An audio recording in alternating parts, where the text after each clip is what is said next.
प्रश्न, ऋतु धारा के अनुकूल 2 घंटे में 20 किलोमीटर तैर सकती है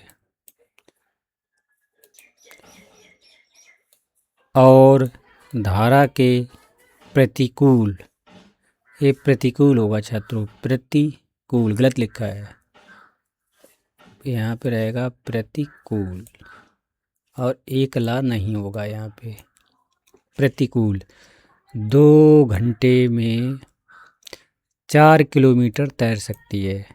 उसकी स्थिर जल में तैरने की चाल तथा धारा की चाल छात्रों हमें ज्ञात करनी है।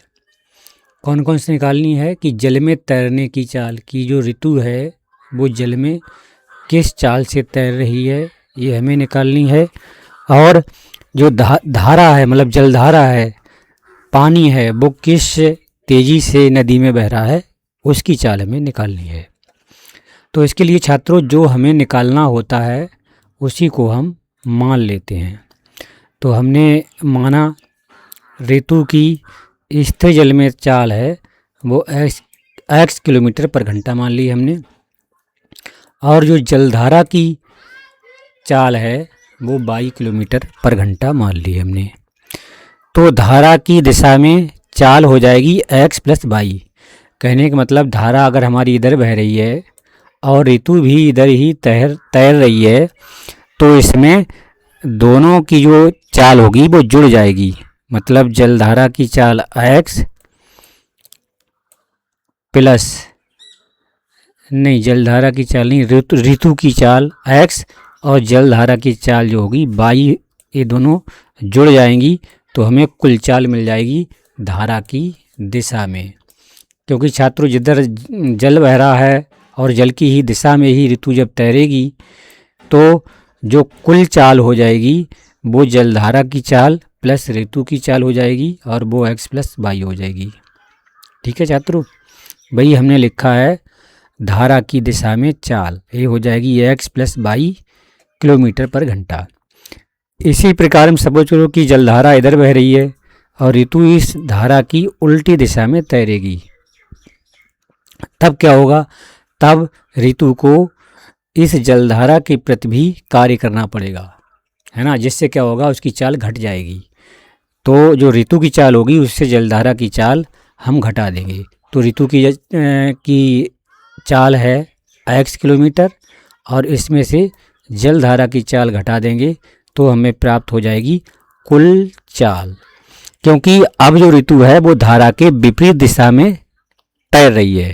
ठीक है, तो कुल चाल होगी वो ऋतु की चाल से जलधारा की चाल घटा देंगे, अर्थात कुल चाल है वो x माइनस 22 हो जाएगी। वही छात्रों हमने यहाँ पे लिखा है। तो धारा के जो प्रतिकूल चाल होगी वो x माइनस 22 किलोमीटर पर घंटा हो जाएगी। ये नहीं है, ये यहाँ लिखा है धारा के प्रतिकूल चाल x माइनस 22 किलोमीटर पर घंटा हो जाएगी।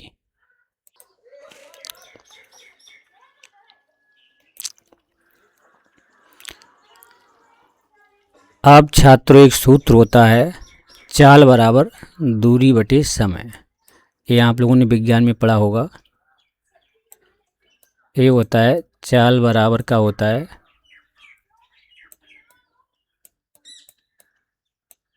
दूरी बटे होता है समय। चाल बराबर दूरी बटे समय सूत्र ये विज्ञान में पढ़ा होगा। यहाँ से जब समय को इधर लिखेंगे तो ये चाल है ये अपान में आ जाएगा, बटे में आ जाएगा, तो समय बराबर निकालेंगे तो दूरी बटे चाल आ जाएगा। तो वही हमने ये समय का सूत्र लिखा है, समय बराबर है दूरी बटे चाल। क्योंकि यहाँ बटे नहीं तो आबलिक लगा दिया हमने, तो समय बराबर दूरी बटे चाल हो गया। अब क्या कह रहा है, वो कह रहा है समय यहाँ पे है 2 घंटे, वो कह रहा है ऋतु धारा के अनुकूल 2 घंटे में कितना 20 किलोमीटर तैर सकती है ना, 2 घंटे में 20 किलोमीटर तैर सकती है। तो समय हो गया 2 घंटे और जो तैरती है यानी कि 20 किलोमीटर तैरती है तो ये दूरी हो गई तो ये हमने दूरी लिख दी 20 और बटे चाल रहेंगे ऋतु की धारा की दिशा में जो चाल है x प्लस वाई, ये हमने ले ली है x प्लस वाई। कहने का मतलब समय है 2 घंटे, दूरी है 20 किलोमीटर, चाल का मान है x प्लस वाई, तो 2 बराबर 20 बटे x प्लस वाई हो जाएगा। इसको जब हल करेंगे x प्लस वाई का मान निकालेंगे तो ये 20 बटे 2 आ जाएगा, और x प्लस वाई का मान निकालेंगे तो बराबर 10 हमें प्राप्त हो जाएगा। कैसे होगा आइए छात्रों हम आपको बता भी देते हैं। जब यहाँ पे हल करेंगे, ये क्या है, इसको ऐसा लिखा हुआ है 2 बराबर 20 बटे का x प्लस का वाई, ऐसा लिखा हुआ है। बटे में 1 लिखेंगे, तिरछी इनकी गुणा कर देंगे तो हमें मिलेगा x प्लस वाई, और इसके गुणा में आ जाएगा 2, और बराबर हमें मिलेगा 20 एकन 20, तिरछी गुणा करेंगे इधर, इसकी इधर करेंगे, इसकी इधर करेंगे तो हमें ये प्राप्त हो जाएगा। यहाँ से x प्लस वाई का मान निकालेंगे तो हमें मिलेगा 20 बटे का 2 मिलेगा। यहाँ 2 एकन 2, 2 एकन 2, 1 जीरो मिलेगा तो हमें मिल जाएगा छात्रों x प्लस वाई बराबर का 10 मिल जाएगा। यही हमने यहाँ पे लिखा है।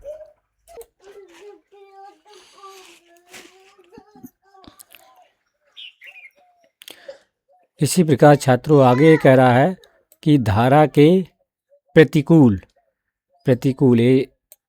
रहेगा, है ना, 2 घंटे में 4 किलोमीटर तैर सकती है, मतलब धारा के विपरीत।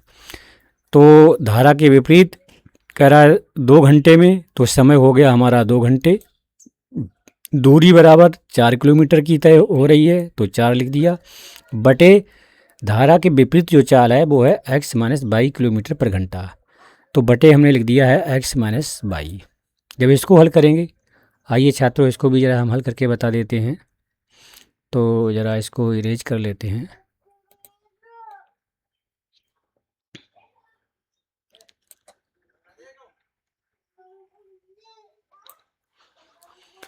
इसमें ये जो यहाँ पे जो हमने लिखा है 2 बराबर 4 बटे x माइनस वाई, इसको ऐसे लिखेंगे आप, 2 इज इक्वल टू 4 अपान आ जाएगा x माइनस का वाई, बटे में 1 लिखेंगे, इतने चिन्ह की गुणा कर देंगे तो हमें प्राप्त होगा 2 x माइनस वाई बराबर 4 प्राप्त होगा, 4 एकन 4, इसकी गुणा करेंगे, यहाँ से हमें x माइनस वाई बराबर प्राप्त होगा 4 बटे का 2, 2 एकन 2, 2 दूना का 4, तो हमें समीकरण प्राप्त हो जाएगी x minus y is equal to 2।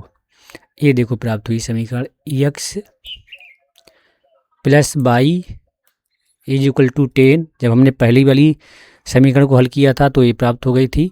अब जब इसको हल करेंगे तो हमें मिलेगा x minus y is equal to 2। ये देखो छात्रों प्राप्त हुआ है, तो ये समीकरण 2 प्राप्त हो जाएगी। अब समीकरण 1 और 2 को जोड़ देंगे, जोड़ने पर ये उनको दोनों को जोड़ेंगे, चाहो तो आप ऊपर नीचे लिखकर भी जोड़ सकते हो।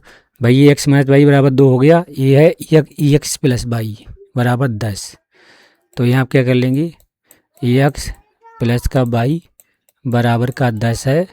जब इनको जोड़ेंगे तो इससे कट जाएगा, x मिल के हमें 2x प्राप्त हो जाएगा, और इज इक्वल टू ये 10 2 12 हो जाएगा, जोड़ दिया, 2 एकन 2, 2 छंग 12, तो हमें x इज इक्वल टू यहाँ पे 6 प्राप्त हो जाएगा। भाई हमने छात्रों यहाँ पे लिखा है डायरेक्ट, ठीक है, x इक्वल टू 6 प्राप्त हो गया। x का मान समीकरण 1 में रख देंगे, समीकरण 1 आपकी ये वाली है, ये समीकरण 1 है, x plus y is equal to 10, इसमें रख देंगे x की जगह रख देंगे 6, तो ये 6 आ गया, वाई ऐसा ही रहा बराबर 10 आ गया। वाई का मान निकालेंगे तो 10 माइनस 6 हो जाएगा, 10 से 6 घटाएंगे 4 प्राप्त हो जाएगा। तो इस प्रकार छात्रों हमें वाई का मान प्राप्त हो जाएगा 4। अब जो x हमने क्या माना था, x हमने माना था, ये है ऋतु की स्थिर जल में चाल। तो जो x का मान हमने निकाला है यहाँ पे, ये हो जाएगा स्थिर जल में ऋतु की चाल, बराबर हो जाएगी 6 किलोमीटर पर घंटा। और जो y का मान है, y को हमने माना था धारा के ये हमने माना था धारा की चाल, ये माना था 22 किलोमीटर पर घंटा। तो ये जलधारा की जो चाल हो जाएगी वो हो जाएगी 4 किलोमीटर पर घंटा, यानी y का मान हो जाएगा। यही छात्रों आपके आंसर हो जाएंगे, यही आपका आंसर। चलिए, थैंक यू। समझ में आया है या नहीं आया है थोड़ा बता दिया करें। और अगर इसी तरह के बहुत सारे आपको वीडियो देखने हैं तो हम आपको बनाते रहेंगे। चैनल को सब्सक्राइब कर लें ताकि आपको पता चलता रहे। और अगर आप अतिरिक्त से कोई भी टॉपिक पढ़ना चाहते हैं तो हमें बताएं, उन टॉपिक्स पर भी हम वीडियो बना देंगे। Thank you.